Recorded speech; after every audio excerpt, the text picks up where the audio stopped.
So I just saw my ex. It's been some time now since I've physically seen him. And I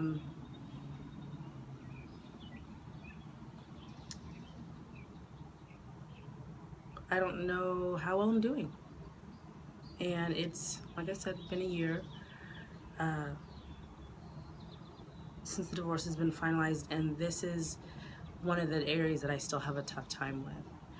And you know what? So I guess what I'm saying right now is that I'm going to kind of process this with you. When I see him, my initial response after he leaves, because literally it is like a 15-second exchange for him to come and get our daughter. And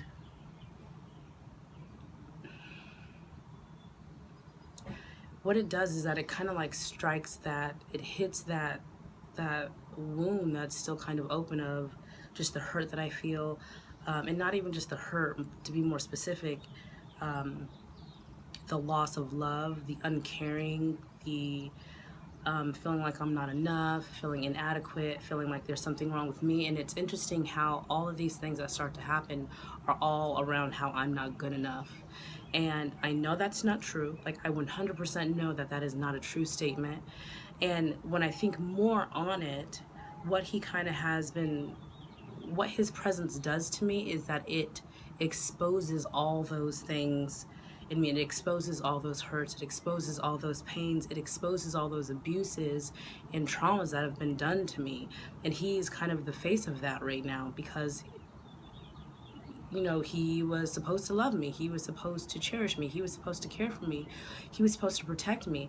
And not only did he not do those things, he was actively doing the opposite. He was actively being uncaring, he's actively being unloving. He was not protecting me, and actually he became you know, someone that I should probably have been protected from. And and all that is still really hurtful. All that is still really hurtful, and it makes me feel lonely. It makes me feel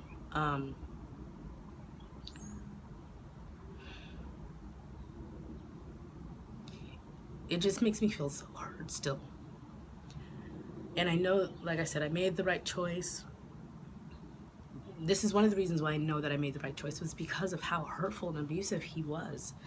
And this is the area that I need to give myself grace, because I keep telling myself, okay, I'm over him. Okay, I'm over him. Okay, I'm over him.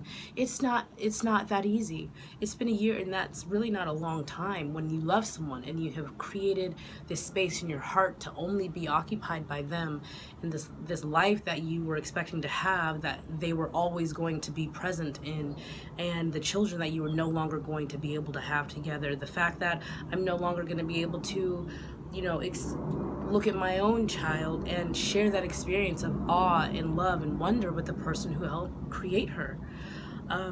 So what it's doing is it's triggering this sense of extreme loss. And I think that it goes beyond that. It's not just the loss of this marriage, or the things that I just talked about, but it triggers a lot of other things of loss in my life. And because it's still such a sore spot for me. And so this is the area that I would encourage all of us to give ourselves grace in. That it's going to take a little bit longer for our hearts to catch up with what our brains already know. And it's okay. It's okay that you miss your ex. It's okay that you might even still be in love with them. And you hope that, you know, the hope is that it gets less and less intense. And I can say that it has gotten less and less intense, but the reason why I wanted to do this now is because this is, like I said, an area that I need to have grace for myself, because I have come an extremely long way to get where I am now, and I need to make sure that I allow myself the time and the space to be honest and authentic with what's going on inside me. So I hope that that might have, you know, resonated with someone and has brought some maybe peace. And, you know, honestly, give yourself some grace during this time. It is so difficult what you're going through. And no one can give you a time frame specifically. So I just hope that you're able to stay encouraged. I hope that you're able to recognize the truth about yourself, recognize that you are enough, all those things that are telling you that you're not, all those things that are telling you that you're not worth loving, all those things that are telling you that you're not worth caring for, those are not true statements.